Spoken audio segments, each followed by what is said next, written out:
sanchetifasan.com पे आप सभी का स्वागत है। दोस्तों, जैसे कि आपने देखा हमारी आज तक की जो वीडियो थी कटिंग की, मैंने आपको उनमें सभी साइज के अंदर अलग अलग स्टेप्स में मैंने आपको समझाने की कोशिश की है। तो सबसे पहले तो आप मुझे ये बताइएगा कि मेरे समझाने का तरीका कितना आसान था, आपको कैसे लगा और कितने लोग उसे अच्छे से सीख रहे हैं, सीख पा रहे हैं।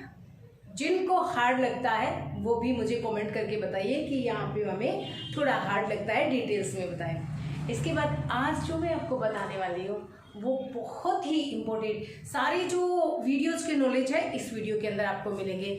हमारी आज की जो क्लास है वो है क्लास 8 और इसके अंदर हम बॉडी मेजरमेंट या चेस्ट मेजरमेंट या ब्लाउज मेजरमेंट से कटिंग नहीं देख रहे हैं। इसके अंदर हम ब्लाउज क्वेश्चंस, ब्लाउज पे जो क्वेश्चन मार्क आते हैं वो कि हमारे ब्लाउज की जो प्रॉब्लम्स होती है वो क्यों आती है।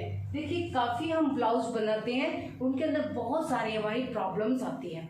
अब बीच के अंदर आप इन सब प्रॉब्लम्स को अगर आप सीख लेते हैं, समझ लेते हैं, जान लेते हैं तो आपके लिए बिल्कुल से आसान हो जाएगा, आपका ब्लाउज बिल्कुल भी खराब नहीं बनेगा। तो ये जो प्रॉब्लम्स आती हैं इनमें से कुछ एक प्रॉब्लम्स मैं आपको आज बता रही हूँ और कुछ जो प्रॉब्लम्स और हैं बाकी उन्हें हम आगे समझेंगे, क्योंकि सारी अगर मैं आपको एक साथ में बता दूंगी आपके लिए समझना मुश्किल हो जाएगा। तो इसलिए थोड़ी थोड़ी करके हम समझेंगे। देखिए, सबसे पहले क्या होता है, पहले ये होता है ब्लाउज के अंदर कि जो शोल्डर होते हैं वो गिरते रहते हैं।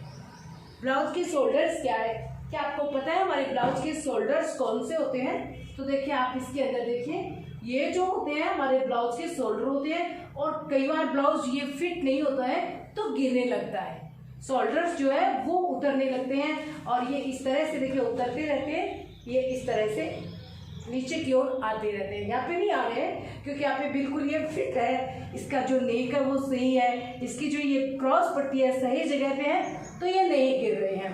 तो इसका कारण क्या है मैं आपको बताऊंगी। दूसरी जो समस्या आती है ब्लाउज के अंदर वो क्या आती है, वो देखिए ये आती है कि हमारी जो पीछे का पार्ट्स होता है, बैक पार्ट, वो आगे की ओर क्यों आता है। ठीक है, तीसरी जो समस्या आती है ब्लाउज के अंदर वो है कि दोनों जो पल्ले होते हैं आमने सामने के वो बराबर क्यों नहीं होते हैं। अब ये दोनों पल्ले कौन से होते हैं इसके लिए भी हम इसी से समझेंगे। देखिए, ये है हमारे पास फिर से स्टेचू और ये हमारे ब्लाउज। अब ये दोनों आमने सामने के पल्ले हैं, यहाँ पे ये पल्ले बराबर क्यों नहीं होते हैं। किसी के ये टक्स यहाँ पे आ जाती है, किसी की ये टक्स नीचे आ जाती है और ये जो क्रॉस पट्टी है देखिए, ये दोनों बिल्कुल से आमने सामने टच होनी चाहिए, तो ये नहीं होते। तो क्यों नहीं होती है, बिल्कुल नीचे का पार्ट्स बराबर होना चाहिए। जैसे 3 इंच इधर का तो 3 इंच इधर का है, नेक लाइन इस तरफ की जितनी है उतनी इस तरफ की होनी चाहिए। तो ये हो गए दोनों पल्ले। तो ये एक पल्ला किसी का छोटा हो जाता है, किसी का बड़ा हो जाता है, इसका क्या कारण है वो भी हम समझेंगे। उसके बाद कटोरी का पार्ट्स ऊपर क्यों चढ़ता है। जैसे मान लीजिए ये हमारी कटोरी का पार्ट्स है और ये जो इसकी सिलाई ये बिल्कुल यहाँ पे परफेक्ट है, ये यहाँ पे आ जाती है। काफ़ी बहनों के पहने हुए देखते हैं तो यहाँ पे बीच सेंटर में ऊपर आ जाती है, तो वो क्यों आती है, उसका कारण क्या है। इसके बाद नेक लाइन बराबर क्यों नहीं आती। ये जो नेक लाइन होती है ना दोनों साइड का, भी मैंने आपको बताया कि बराबर नहीं आती है। उसके बाद में होता है आर्म होल में झोल क्यों होता है। ये देखिए, ये जो आर्म होल यहाँ पे आनी चाहिए और यहाँ पे लोगों के काफ़ी यहाँ पे झोल होते हैं, चुन्नट पड़ जाती है इस तरह से, यहाँ पे बिल्कुल से फिनिशिंग फिटिंग नहीं रहती है, तो उसका क्या कारण है। उसके बाद मार्जिन की जो सिलाई होती है वो परफेक्ट क्यों नहीं आती है, तो काफ़ी सारे कारण यानी क्वेश्चन मार्क होते हैं ब्लाउज के अंदर, जिन्हें में जानना बहुत ज़रूरी है। अगर आप उन सबको जान जाते हैं तो आपके लिए ब्लाउज कोई हार्ड नहीं है, आपके लिए ब्लाउज को समझना बहुत आसान हो जाएगा। उसको कटिंग करना, उसको सिलाई करना, उसको समझाना, खुद समझना, दूसरों को समझाना, खुद के ब्लाउज बनाना, दूसरों के बनाना बिल्कुल आसान हो जाएगा। तो क्वेश्चन मार्क आते हैं इसीलिए तो हार्ड है। इसलिए आज हम इन सारे क्वेश्चंस का आंसर जानेंगे। क्वेश्चन आपने समझ लिए होंगे, काफ़ी सारे आज बताए, काफ़ी सारे मैं आपको और नेक्स्ट वीडियो में बताऊंगी। अब इनका हल क्या है, इनको कैसे हम सही रख पाएंगे, ये हम अभी देखते हैं। चलिए, इन दो चीज़ों से, ये है ब्लाउज और ये है हमारा फर्मा कटिंग, इन दो चीज़ों की सहायता से हम अपने ब्लाउज की जो समस्याएं हैं वो और उनका हल जानते हैं। सबसे पहली हमारी समस्या थी शोल्डर गिरते हैं। ये जो शोल्डर है ये फॉलिंग होते हैं। क्या कारण है शोल्डर के गिरने का? कारण क्या है? शोल्डर के गिरने के दो कारण होते हैं। एक, आपकी जो ये शोल्डर है वो ज़्यादा ले ली जाती है। देखिए, यहाँ से यहाँ तक शोल्डर हो जाएगी, बाजू जो यहाँ पे जॉइंट है वो यहाँ पे आएंगी, तो फिर ये नीचे की तरफ आने लगते हैं। सिंपल कारण था पहला। तो दूसरा जो कारण होता है वो ये होता है कि ये जो शोल्डर से लेकर के ये जो हमारी नीचे क्रॉस पट्टी की जो लाइन होती है, टक्स पॉइंट के बाद जो हमारी कटिंग का स्टेप्स होता है, चाहे हम कटोरी कटिंग करें चाहे हम बेल्ट की कटिंग करें, वो अगर सही जगह पे नहीं होती है ना, तो उसमें क्या होता है कि जैसे देखिए, जैसे यहाँ शोल्डर से इसे हमें कटिंग करना है 11.5 इंच पे और हमने कटिंग कर लिया 12.5 इंच पे। यहाँ पे कटिंग करने से ये जो सिलाई है ये इतनी ऊपर आ जाएगी, यहाँ पे इस तरह से लूज बनाएगा। ये लूज होते ही इस तरह से, ये देखिए आप देख रहे हो आराम से कि ये जो सिलाई यहाँ है इसकी जगह थोड़ी नीचे और होती है। यहाँ पे हमारी बेल्ट, ये पार्ट हमने ज़्यादा ले लिया, ज़्यादा लेने की वजह से ये यहाँ पे इतना लूजिंग हो गया। लूजिंग क्योंकि ये जो सिलाई यहाँ वाली है ये यहाँ पे आएगी नीचे लेने से, और यहाँ पे ये सिलाई यहाँ पे आते ही आपका ये पार्ट ढीला हो जाएगा और इस तरह से ये नीचे की तरफ ही गिरेगा। क्योंकि यहाँ पे आपको बहुत ज़्यादा स्पेस 1 इंच का ज़्यादा मिल गया, तो ये नीचे की तरफ इस तरह से ऐसे ये ढलने लगेगा। तो इसके ढलने का ये दो कारण ये होते हैं मोस्टली। तो इसके बाद में देखिए, ये नेक की चौड़ाई ज़्यादा ले लेते हैं और नेक को ज़्यादा बड़ा कर लेते हैं तो भी वो गिरता रहता है। तो वो सारे मेजरमेंट भी होते हैं, मोस्टली 2 ही कारण होते हैं। तो इनको हमें परफेक्ट ध्यान रखना है कि यहाँ से लेकर के ये जो हम कटिंग कर रहे हैं वो हमारी साइज़ के अकॉर्डिंग सही है या नहीं है। इस चीज़ का मैंने आपको बताया है। बेल्ट ब्लाउज़ में कितना कटिंग करते हैं, शोल्डर से 3rd भाग लेते हैं, कटोरी ब्लाउज़ में 3rd भाग माइनस कितना करते हैं, तो सारी अलग अलग साइज़ के अकॉर्डिंग मैंने सभी अपने वीडियोज़ में बताया हुआ है। ये पहली समस्या यहाँ पर आपकी कंट्रोल हो जाएगी, ख़त्म हो जाएगी कि आप इसकी कटिंग सही करें, नेक की चौड़ाई को सही रखें और जो शोल्डर है वो सही कटिंग करें। जैसे लेने होते हैं यहाँ से यहाँ तक, जैसे 4.5 या 4.5 इंच 32 साइज़ के लिए, और ले लेते हैं 6 इंच, तो फिर शोल्डर आ जाएंगे यहाँ पे, यहाँ तक आ जाएंगे, फिर तो वो गिरेंगे ही। तो इन काफ़ी चीज़ों का साइज़ के अकॉर्डिंग ही मेजरमेंट लिया जाता है तो सही रहता है। अब दूसरी जो हमारी समस्या है, पीछे के पार्ट्स आगे क्यों आते हैं। देखिए, जो बैक साइड होता है वो आगे क्यों आता है? बैक साइड आगे आता है सिर्फ एक वजह से, इस वजह से और एक नेक की वजह से। नेक अगर आप इस तरह से छोटा कट लेंगे, छोटा हो जाएगा जितना हमें ज़रूरत है। जैसे 6 इंच की ज़रूरत है, आपने 5 इंच कट कर लिया, यहाँ तक कट किया है, तो ये नेक यहीं पे बंद हो जाएगा। बंद होने की वजह से बैक साइड पार्ट्स, क्योंकि नेक आपको यहीं पे चाहिए तो यहीं पे ही चाहिए, ये बिल्कुल चेस्ट पॉइंट के ऊपर आता है, तो यहीं पे ये बैक साइड को आगे की ओर इस तरह से ले आएगा। जैसे ये देखिए, ये बैक साइड को इस तरफ से आगे की ओर ले आएगा और आपका जो नेक है वो यहाँ पे फिट हो जाएगा। इसके बाद आपको यहाँ पे लूजिंग रहेगी, बहुत सारी प्रॉब्लम्स रहेगी। तो इसी कारण से आपका जो नेक का बैक साइड है वो आगे आता है और एक ये पार्ट्स, ये जो कटिंग है ये ऊपर हो जाती है। तो ये सिलाई तो यहीं पे रहेगी, चाहे आप कैसे ही करें तो यहीं पे रहेंगी। तो ये क्या कारण है कि ये जो बैक कम होगी तो बैक साइड आगे आ जाएगा और ये अपनी जगह पे यहाँ पे सेट हो जाएगी। इसलिए बैक साइड का पार्ट छोटा हो जाता है और आगे का पार्ट थोड़ा लंबा ज़्यादा हो जाता है। तो ये हमारी दूसरी समस्या है, इसका भी आपको ध्यान रखना है कटिंग करते समय। तीसरी समस्या है कि देखिए भाई, हमारे दोनों पल्ले बराबर क्यों नहीं होते। ये पल्ला और ये पल्ला है, इसकी जो ये टक्स होती है सामने वाली, ये टक्स होती है बिल्कुल एकदम से। देखिए आप इसको थोड़ा सा मैं आपको जूम करके दिखाती हूँ, बिल्कुल ऐसे बराबर में आनी चाहिए। ये वाली सिलाई, ये वाली सिलाई, फिर ये वाली जो सिलाई है ना क्रॉस पट्टी, दोनों एकदम ठीक आमने सामने होनी चाहिए। नेक लाइन जो है ये देखिए, ये वाली बिल्कुल बराबर में होनी चाहिए। तो अगर इस तरह से परफेक्ट बनता है ना तो दोनों पल्ले भी बराबर बनेंगे, इस तरफ का और इस तरफ का दोनों पल्ले बराबर बनेंगे तो कोई प्रॉब्लम नहीं आएगी। नेक लाइन को बराबर कैसे किया जाता है, देखिए जैसे आपने, देखिए ये मैं लेके आती हूँ, यहाँ पे ये हमने नेक लाइन की है। अब हम इसको कट करके निकाल देंगे।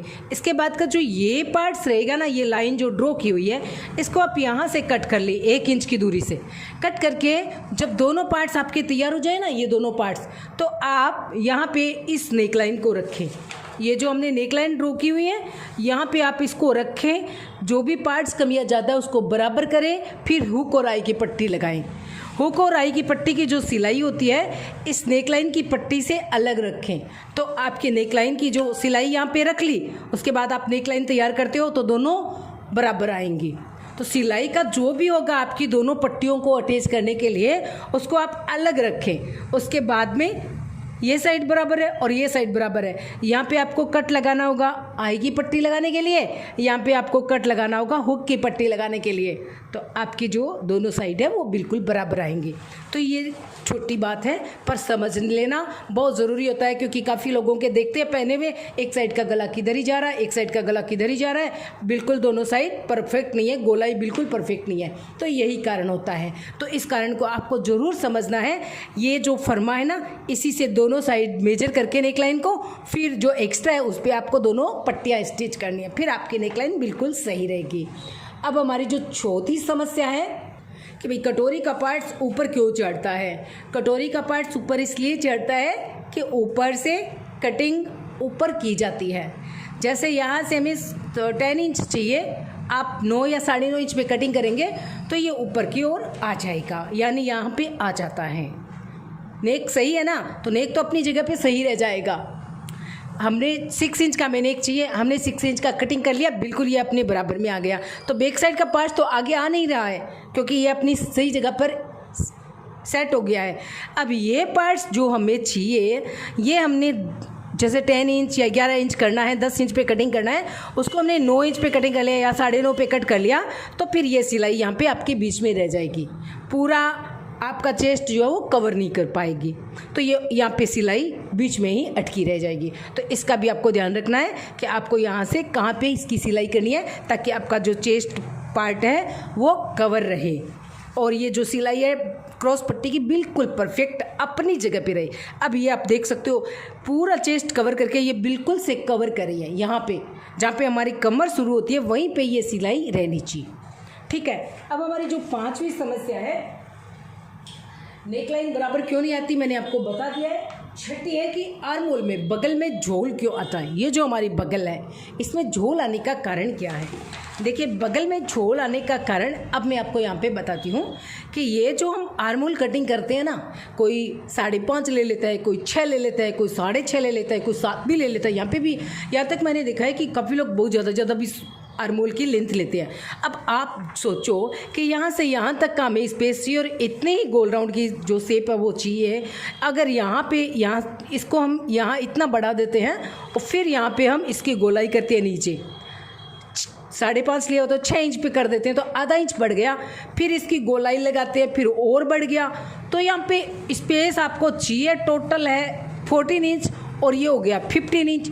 1 इंच का तो यहाँ पे आपको ज़्यादा हो गया ना स्पेस ज़्यादा होते ही यहाँ पे लूजिंग आएगी, पूरी की पूरी लूजिंग आते ही आपके यहाँ पे चुन्नट सी पड़ने लगती है। पहला कारण ये होता है। दूसरा कारण एक होता है कि शोल्डर ज़्यादा लेने से, यहाँ पे आपने ऐसे शोल्डर ज़्यादा ले लिए, आपको चाहिए आपके बगल है यहाँ पे, नेक के बाद में आपकी बगल यहाँ से स्टार्ट होती है, आपने ज़्यादा ले लिए 5 इंच चाहिए, 5.5 या 6 इंच ले लिए, तो ये आ गई आपकी जो ये शेप की कटिंग है वो यहाँ पे आने से इतना स्पेस बढ़ गया। बढ़ते ही यहाँ पे आपको सारी चुन्नट आ जाएगी। तो ये कारण होते हैं मोस्टली 2 ही कारण होते हैं, उसके अलावा कोई कारण नहीं होता है। क्योंकि यहाँ पे तो अगर आपकी गोलाई जो होती है, देखिए आर्महोल की गोलाई होती है, मैं आपको यहाँ पे बताती हूँ। इसके अंदर में ये गोलाई जितनी है हमारी, अगर हमें इतनी गोलाई पूरी परफेक्ट ले ली है बराबर में ही है, तो ये यहाँ पे ऐसे फिट ही रहेगी ना। और अगर इसकी एक्स्ट्रा गोलाई होते ही यहाँ पे इस तरह से इस चुन्नट सी आ जाएगी। कब आएगी? जब यहाँ पे एक्स्ट्रा होगा तब ना आएगी ना। बिल्कुल परफेक्ट या पूरा जितना चाहिए गोलाई जितनी है बगल की उतना ही आपने लिया और उतनी ही बाजू को जॉइंट किया है, तो बिल्कुल परफेक्ट रहेगी। बिल्कुल भी आप देख सकते हो कोई भी चुन्नट नहीं है।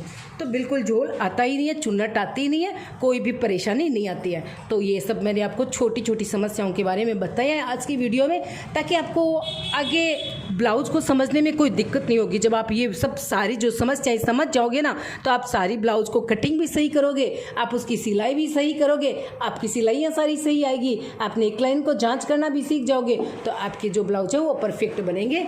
और इस तरह के ब्लाउज के हम मेरे चैनल में बहुत सारे वीडियोस डाले हुए हैं, देख सकते हैं आप कितना सुंदर और परफेक्ट बना हुआ है, तो वो आप देख सकते हैं। और भी समय समय पर हम डालते रहते हैं, तो चैनल को भी आप सब्सक्राइब करें, फॉलो करें हमारे पेज को, sanchetivfashion.com जो हमारा पेज है उसको फॉलो करें और हमारे साथ जुड़े रहिएगा। और आज की वीडियो में बस इतना ही। नेक्स्ट की प्रोसेस में हम देखेंगे 42 साइज़ के लिए ब्लाउज की कटिंग, और जो सारी कटिंग देखने के बाद हम लास्ट के अंदर देखेंगे ब्लाउज की स्टिचिंग, सारे स्टेप्स के अंदर बहुत ही फिनिशिंगता से हर पार्ट्स की कटिंग और सिलाई। Thank you.